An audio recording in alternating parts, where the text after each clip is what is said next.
大家好，欢迎收看行姆离。美国马萨诸塞州的新贝德福德是一个很少有人听说过的地方，但在100多年前，它被称为点燃世界的城市，而且还是当时全世界人均最富裕的城市。这里拥有美国最赚钱的街道，但却是被鲸鱼的脂肪和血液浸染的街道。这里男人的死亡率曾高出其他地区100倍，因为人们都热衷于捕杀鲸鱼。将鲸鱼的脂肪简单加工后，就会得到无烟无味的鲸油。听起来很可怕，但在当年，鲸油却是一种最清洁又丰富的资源，甚至从鲸鱼的头骨中提炼的鲸蜡比鲸油更清洁更明亮。当年一家工厂年生产4000盒鲸蜡和45万加仑鲸油，其价值就已达到30万美元，放在今天则至少要900万美元。这一系列巨额利润的背后，则促使了捕鲸行业的空前发展。在那个时期，伦敦街头的5000盏鲸油路灯全部来自于新贝德福德，不断生产的鲸油被运往欧洲、南美洲和西印度群岛，甚至帮助启动了美国工业革命。早期工业社会不但在灯油中广泛使用精油，而且还用精油制造肥皂和人造黄油。在美国，精油在汽车中被用作传动液的成分；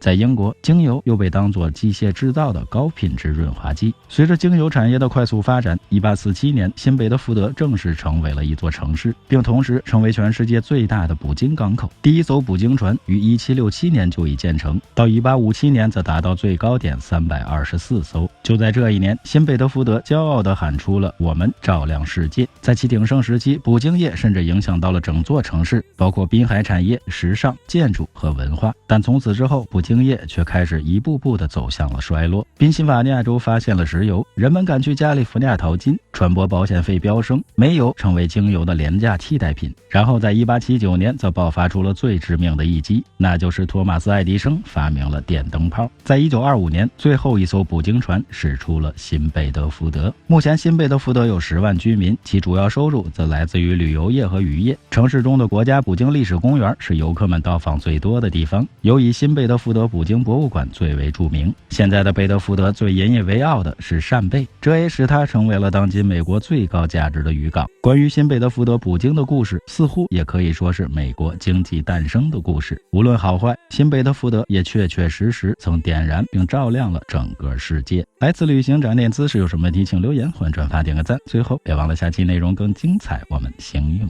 不离。